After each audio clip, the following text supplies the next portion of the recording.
Gimana kabarnya? Baik, alhamdulillah sehat. Sekarang apa nih aktivitasnya kan? Biasa kerja, main bola, gitu-gitu ya, udah ngegame. Lagi pandemi gini juga kita harus ngebatasin aktivitas di luar kan. Benar, tetap menjaga social distancing ya. Progres tetap jalan di mana. Oke. Ya kita mau, konseling udah tahu sebelumnya apa udah? Kalau konseling mungkin kayak sebatas pengetahuan gue doang. Gue mungkin taunya kayak semacam problem solving gitu, tapi selebihnya kayak gue belum tahu deh. Secara menyeluruhnya tuh gue belum tahu. Oke. Di sini tuh kalau konseling itu ya upaya memberi bantuan pada klien yang mengalami masalah untuk mengentaskan masalah tersebut menjadi ke arah yang lebih baik. Ya, seperti itu. Nah, dalam konseling itu ada namanya asas kerahasiaan.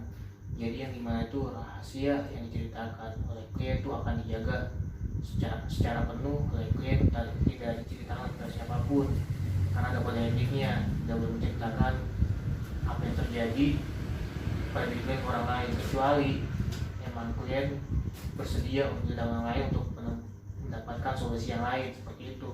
Jadi paham kan dari konseling itu apa? Paham. Berarti gua sharing begini nih terjaga betul-betul ya privasinya ya. Pasti itu terjaga karena untuk menjaga kerahasiaan demi kebaikan bersama. Iya sih, memang pada dasarnya gua seharian kan kerja nih. Gua kerja sebagai security di salah satu bank swasta. Gue kerja udah hampir mau 3 tahun lah. Wah, lama juga ya 3 tahun ya. Udah banyak lah makan asam Itu manis. sekitar tahun 2019 awal masuk ya?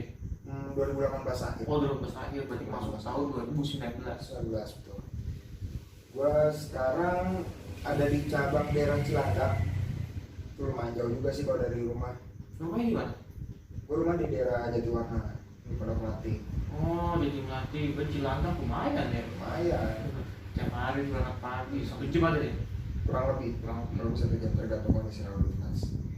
Udah banyak lah hal-hal terjadi di kerjaan gue. Apalagi di kerjaan gue sekarang posisinya kan security di bank itu kan bukan kayak security pada umumnya yang di non bank gitu kan ya.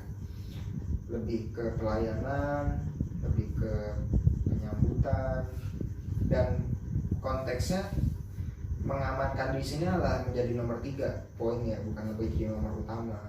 Yang utama adalah pelayanan dan penyambutan ke setiap nasabah yang mau transaksi. Itu sih paling di kerjaan gue sekarang.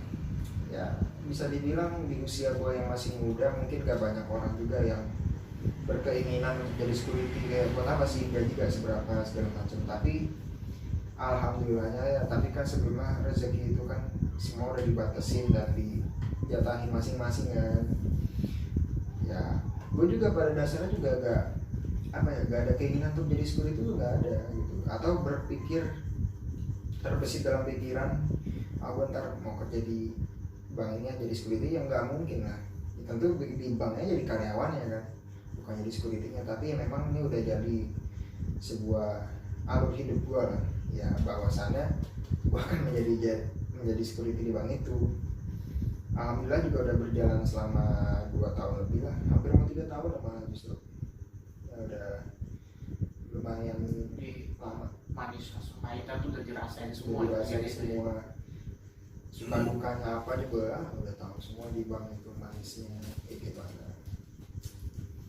Jadi tuh gue mau cerita, mau share, lebih ke sharing sih sebenarnya. Sharing, oke. Gue lebih mau sharing aja terkait beberapa bulan kemarin itu ada salah satu orang yang termasuk ini kabak lah ya kan. Jadi gue ini sebelumnya bukan di cabang sini, artinya gue di rollingan nih gue. Oh, pindahan betul.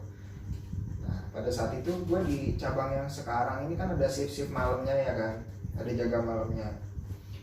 Nah hari pertama gue di cabang ini tuh gue masuk malam, ketemu lah si kabak ini. Kalau latihan ya? dia itu sebenarnya ya kalau udah malam itu bukan lagi ibaratnya kabak itu bisa mencampuri urusan security karena udah di luar jam kerja mereka gitu kan. Tapi ya gue entahlah, pada saat itu gue gak mikir sampai ke situ. Intinya gue datang, hal yang gak mengenakan tuh langsung nyampe ke gue. Cerita apa suatu atau omongan gimana itu? Omongan sih, omongan dan sikapnya dia. Pada saat itu kan gue baru ya, baru dan langsung masuk malam, langsung ada kata-kata yang gak enak. Ibaratnya first impression orang ketika ketemu tuh apa ya, gue first impression gue ke orang ini maksudnya apa, karena dia mau apa ya, ngomong ke gue tuh dengan tata cara yang gak sopan dan yang ya gak pada umumnya lah.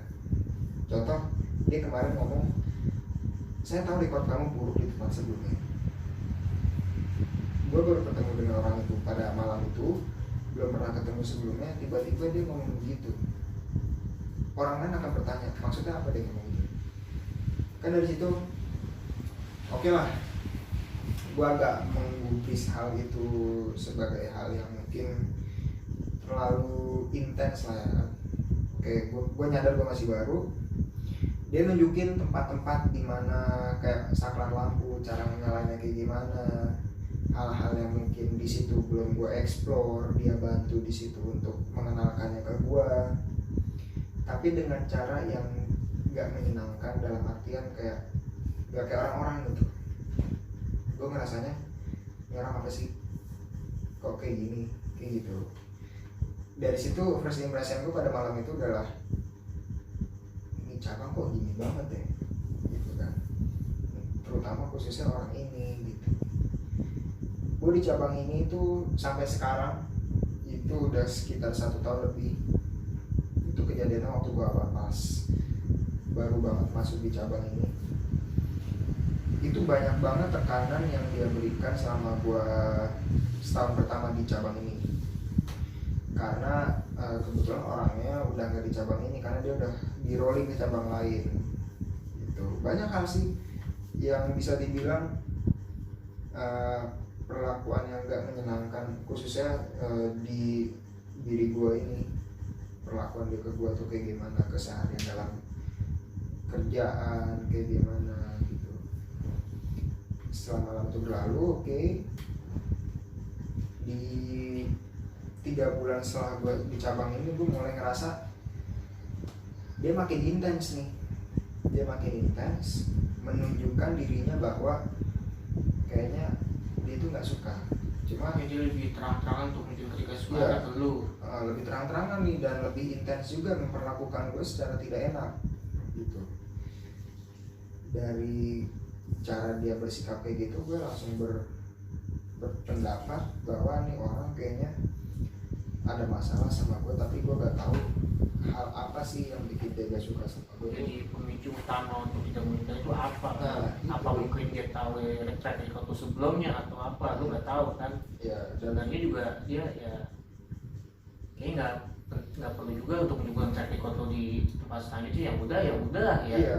Jadi nggak usah dibawa ke tempat yang baru. Dan menurut gue pada saat itu dasarnya dia ngomong dulu itu apa gitu. Emang dia mungkin tahu tiap harinya gue di tempat sebelum itu kayak gimana ya kan. Dari situ oke. Singkat cerita, tiap hari itu walaupun bukan katakanlah hal-hal yang begitu berat ya, tapi itu setiap hari itu mesti ada. Itu setiap hari mesti ada. Entah dia tuh paling senang narik lengan atau baju yang sebelahnya, kayak mungkin dia lagi itu kayak narik gitu ya mas. Intinya diperlakukan seperti itu tuh di depan nasabah adalah sebuah perlakuan yang memalukan. Khususnya dia bahwa sebagai kabak gitu loh, memperlakukan gue seperti itu di depan nasabah. Tujuannya itu tuh untuk apa gitu kan? Kalau bukan untuk menjatuhkan harga diri gue di depan nasabah. Tapi gue tetap profesional. Gue tetap menjalankan apa yang di SOP kan pada cabang itu sendiri kan, karena setiap cabang beda-beda nih. Di tempat gue sebelumnya begini, di tempat yang sekarang tuh kayak begini. Jadi peraturan yang dianut tuh beda-beda ya. Beda-beda betul. Dari pimpinannya juga memperlakukan sistem pemerintahannya dia tuh juga dengan cara yang berbeda gitu. Dan pada saat pertengahan tahun pimpinannya tuh ganti, pimpinannya tuh di rolling ke cabang.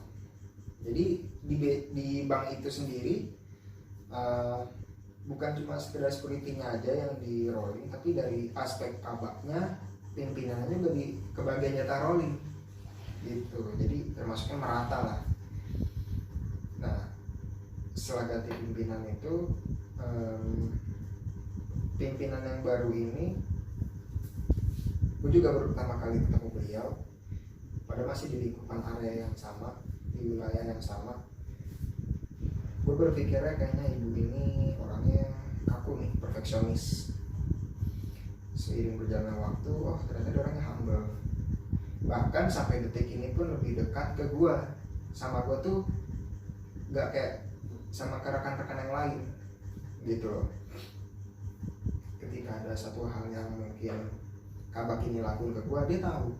Dan caranya dia untuk membela gue adalah dengan cara yang mungkin bisa dibilang secara tidak langsung, tapi menurut gue tuh sangat terlihat gitu loh.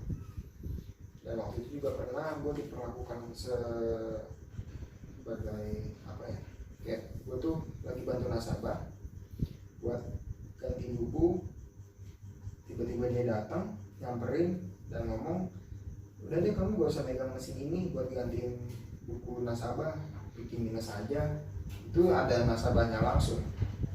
Kalau misalnya dia mikir pada saat itu terkait dengan pelayanan, nasabah ini akan berspektif bahwa ih kok kabaknya gini banget ya, padahal buku gua habis loh, buku saya habis loh, ini mau diganti sama, mau ditolong sama bapak security-nya untuk digantikan buku. Nah, kok malah digini nih bapak security-nya? Pasti nasabah berpikir kayak gitu. Singkat cerita ya udah, nasabahnya gue suruh tunggu lagi, dan gue bilang bahwa nanti akan diganti bukunya sama bapak itu. Ternyata udah diganti. Nasabahnya pulang dengan kecewa, dan gue cuma bilang, Pak maaf ya, udah. Dan dari situ yang bisa gue ambil, oh ya udah, kalau emang gue udah gak boleh megang, oke ya udah. Setiap ada nasabah yang mau ganti buku, gue kasih nomor antrian, biar diarahkan ke customer service-nya, biar dibantu sama customer service langsung atau sama si bapak itu langsung. Oke, setelah hari itu selesai, gue beranggapan ya setiap masalah-masalah yang kayak gitu-gitu tuh dari timbulnya yang dari dia, ya gue beranggapan bahwa ya masalah itu terjadi pada saat itu juga, dan cukup hari itu. Besok ya mulai lagi dari nol. Intinya lu nggak mau masalah yang hari itu dibawa ke hari selanjutnya, jadi selesai di situ, Yeah. nggak usah diperpanjang ke hari berikutnya. Jadi lu bekerja juga lebih tenang kan. Dan setelah kejadian itu 2-3 hari berikutnya pas morning briefing diangkat lah, artinya dibahas. Tapi ngebahas ini bukan pimpinannya, tapi kabak bagian tellernya, kabak teller. Karena dia posisinya ini, si bapak ini kan kabak jasonya, kabak customer service. Dia bilang, kemarin ada nasabah yang mau ganti buku, kok kenapa dikasih customer service terus, dikasih antrian, kan harusnya bisa dibantu di mesin. Sontak, langsung itu kan langsung gue jawab, Langsung speak up dia, langsung speak up dong. Speak up di situ pas morning briefing ada tuh semuanya, pimpinannya juga ada. Gue bilang, oh iya mam, mohon maaf sebelumnya, waktu kejadian itu tuh saya lagi bantuin ganti buku nasabah, bapak ini itu ngelarang saya gitu, bilangnya katanya saya udah gak boleh megang alat atau mesin itu lagi, katanya nambah minus aja gitu. Dari situ pembelaan saya secara tidak langsung membela diri saya, karena gak mungkin saya pada saat itu apa-apaan sih, kan gak mungkin. karena menyangkut pekerjaan juga yang Iya. berlanjutan di situ kan.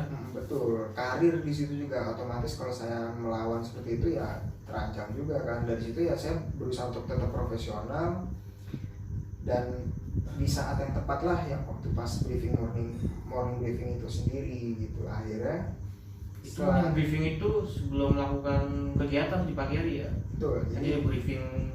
Oh iya. Jadi tiap hari di cabang itu melakukan briefing sebelum jam buka layanan 8.15. Itu selalu ada morning briefing ya, sebagai apa ya, mungkin forum lah, ada yang perlu dibahas ya dibahas lah di situ, termasuk dengan kejadian gue yang waktu itu membahasnya itu setelah berapa hari atau hari esoknya? selang 3 hari. Selang 3 hari setelah kejadian Selang itu? 3 hari setelah kejadian, karena Ya. kan dia lihat, mereka juga ngeliat juga nih, kok nasabah yang ngerti buku begitu dilakukan penyisiran kok transaksinya sama semua, kenapa kok seperti ini, gak bantu kan kesana begitu. Dari situ lah gue speak up bahwa penyebabnya adalah bapak ini gitu. Lalu respon yang tanggapan dari pimpinan itu gimana? Kaget awalnya, kok bisa gitu, oh iya gitu, kata-kata oh iya gitu. Dia gak bisa melakukan pembelaan. Kalaupun nasabahnya waktu itu langsung komplain, itu bisa aja hari itu juga atau besoknya. Tapi untungnya si nasabahnya ini lebih kayak Ya udahlah ya. iya ya udahlah gitu. Intinya juga apa ya, dari buku ini toh besok juga bisa kesini lagi. Lebih memihak ke gua sih, lebih tepatnya gitu, karena si nasabahnya ini ngeliat langsung bagaimana diperlakukannya gue seperti apa, kan langsung ditarik gini kan, dia juga bisa menilai gitu. Dari situ morning briefing selesai, jam layanan buka, beraktivitas normal. Udah nih, dia tuh hari itu tuh semacam mungkin kayak udah gak ada bahan untuk dijadikan apa ya, sebagai pemicu masalah lah pada hari itu. The next, selang beberapa minggu sebelum akhirnya dia itu menjadwalkan rolling kan, setelah tutup layanan baru dia menghabisi gua. Dalam artian menghabisi di sini artinya itu sebelum jam saya pulang, pas di teras depan ngobrol-ngobrol, itu ada uang 100.000 di ATM yang gak keambil sama orang, yang artinya jatuh di bawah mesin kan. Saya serah terimain ke dia, dia menolak. Padahal prosedurnya diserahin dulu ke kabak Yeso, baru ke kabak teller, baru teller masukin ke brankas, ya kan. Di situ dia menolak, karena pada saat itu pimpinannya lagi nggak ada. Kalau pimpinan lagi ada, mungkin bisa sekarang masuk pimpinannya. Nah, dari sini dia menolak. Lantas setelah dia menolak, malah kok saya dihabisi di situ. Dibilangnya mungkin saya bla bla bla bla bla.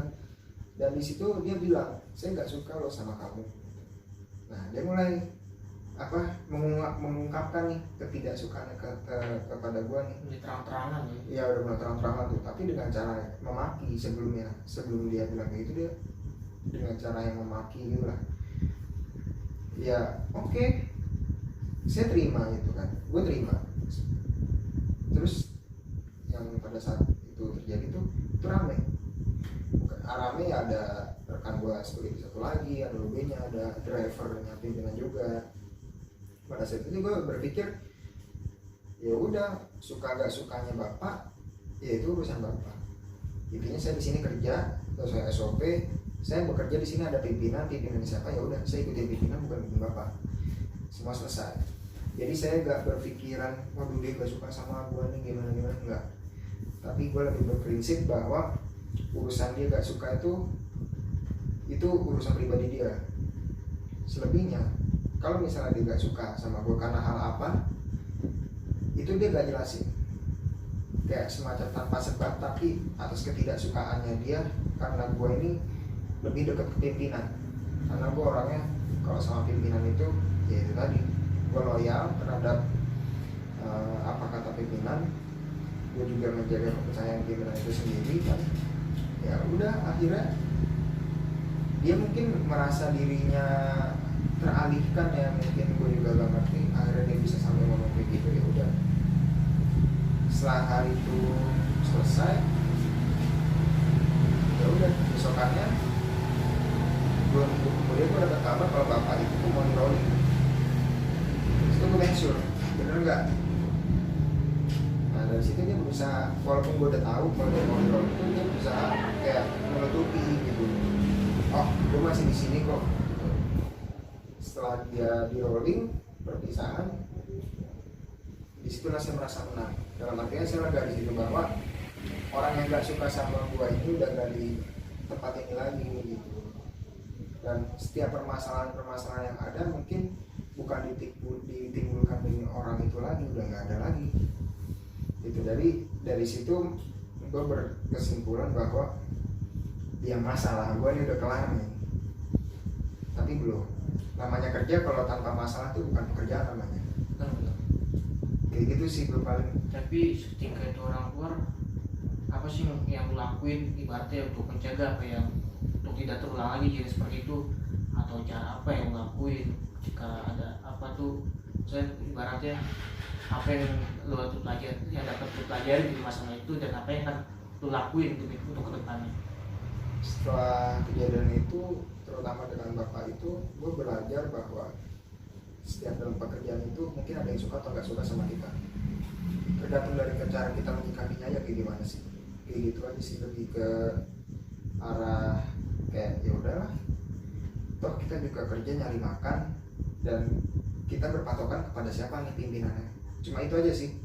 Hal yang selanjutnya gue lakukan ke depannya adalah lebih menjaga komunikasi kepimpinan yang lebih intens lagi lah. Jadi kalau bisa seburuk apapun keadaannya, lebih gue jujur.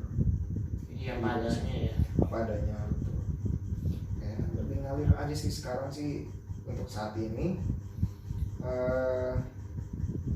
Tekanan-tekanan yang hadir itu bukan dari orang-orang yang gak suka atau gimana, tapi lebih pure dalam hal kerjaan. Artinya kan masih bisa dihandle. Ibarat pas secara personal dari kerjaan aja ya. Betul. Dia kerja di luar ya ada lagi ya urusan. Intinya gitu aja sih. Terus untuk saat ini, untuk yang ada hal-hal yang apa yang setelah kejadian itu untuk sekarang ini? Sekarang ini paling hal yang menonjol justru dari bagian vendor gue. Jadi di security itu ada patrolinya lagi kan, yang kontrol. Ya.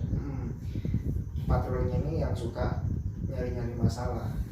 Artinya gue dicari sekecil apapun masalah yang bisa diungkit sama dia nih, gitu, dicari-cari nih kesalahan gue.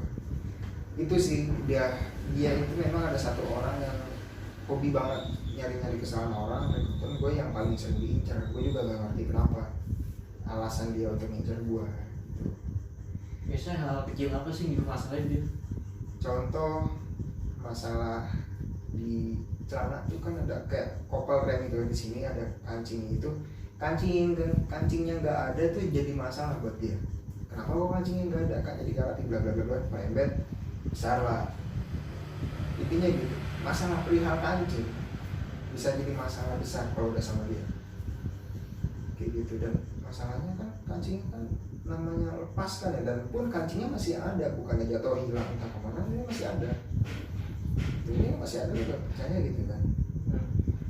Dari situ gue juga berpikiran, ini orang kenapa kayak gak jelas gitu kan, ketemu tiap hari juga enggak ya kan. Tapi masalah kayak gini doang mungkin yang masih bisa ditoleransi, tapi sama dia tuh malah kayak diungkit-ungkit biar besar gitu. Artinya ada niatan untuk menyingkirkan gue, tapi ya alhamdulillahnya pimpinan gue sendiri tuh melindungi lah, bahkan melindungi. Jadi bahwa gue ini kerja di cabang sekarang tuh sama pimpinan yang sekarang tuh lebih terjaga banget sih komunikasinya. Jadi kalau ada orang-orang yang hal seperti itu sih bisa di handle sama pimpinan gue. Dia sih gitu sih. Mantap lu sekarang kerja udah ada yang melindungi lu, ada yang membela lu. Jadi ya sekarang tuh nggak kerja juga lebih tenang ya. Lebih tenang, walaupun mungkin ada hal-hal yang kayak gitu, tapi lebih tenang aja sih. Jadi sekarang udah ada, lu tahu posisi lu kayak gimana, lu udah punya kemahan gitu kan. Jadi ya apa ya, jadi ya karena lu udah nggak terlalu Iya betul. memikirkan masalah yang berarti ya Soalnya udah biasa lah gitu. oh, lebih Udah agak aneh lah ibaratnya, udah masalah-masalah gitu udah ya udah lah emang kerjaannya begini kan, kayak gitu. Gak kayak orang-orang di luar sana yang mungkin mereka gak se-worry ini, tapi ya di gua biasa aja gitu. Namanya pekerjaan, gua berprinsipnya gini, setiap orang yang bekerja pasti punya masalahnya masing-masing, dan bukan kerja namanya kalau nggak ada masalah sedikit pun di kerjanya. Itu aja sih prinsip gua. tapi yang dari gue lihat ini sih lu untuk menjalani apa yang terjadi sama diri lu, permasalahan yang datang ke diri lu menjalannya itu dengan tenang. Jadi nggak terlalu gegabah untuk membela diri. Ya udah ini namanya pekerjaan, realitas gue seperti ini kan. Jadi tidak terlalu menghiraukan perkataan orang lain atau apa. Tuh, karena penting juga buat diri kita sendiri untuk bersikap cuek dalam hal kayak gitu. Kita harus cuek dengan hal-hal orang yang nggak suka sama kita. Kita harus cuek, ya itu urusan mereka gitu. Intinya lu situ melakukan pekerjaan sesuai SOP yang tadi tuh di situ, bukan karena orang lain atau apa. Jadi lebih mengikuti alur SOP bukan alur orang lain. Oke. Kira-kira itu aja sih yang pengen gue share malam ini ke lu. Jadi gimana nih untuk malam ini, apa yang lu rasain nih untuk udah kemarin unek-unek, apa yang sekarang lu rasain gitu? Gue kayak lebih ngerasa lebih plong aja sih. Jadi nggak ada terlalu beban dalam diri lu. Betul. Mungkin ya dalam keseharian gue bekerja ada 1-2 hal yang nggak bisa disampaikan ke banyak orang, tapi dengan malam ini gue sharing bisa lebih keluar ya sedikit lebih plong lah. Jadi nggak terlalu ada beban pikiran. Betul, lebih relax lagi. Oke. Jadi terbantu lah. Jadi untuk kedepannya tuh apa yang pengen lu lakuin?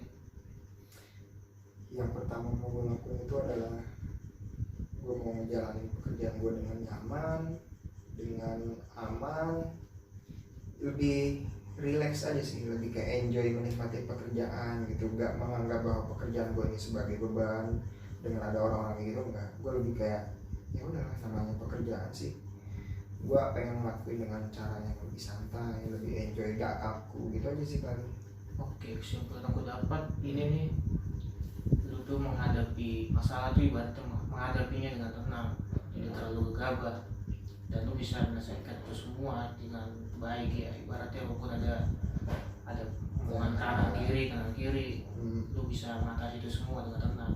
Itu juga karena pekerjaan juga, Karir mempertahankan pekerjaan susah di zaman pandemi sekarang kan. Ya benar, nyari pekerjaan susah. Di mana-mana semua orang mungkin mengharapkan pekerjaan, justru jangan sampai kita berpikiran keluar pekerjaan gara-gara masalah kayak gitu tuh, jangan sampai. Lebih baik dipertahankan kalau misalnya masih ada peluang di pekerjaan itu sendiri. Itu aja sih pesan dari gue. Oke, terima kasih nih atas waktunya nih, udah sharing atau Sama-sama. gue juga sekarang udah lega nih ya. Udah lega nih gua, udah lepas semuanya lah, pokoknya udah lebih fresh lagi otak juga sekarang. Mantap. Oke. Ya, terima kasih.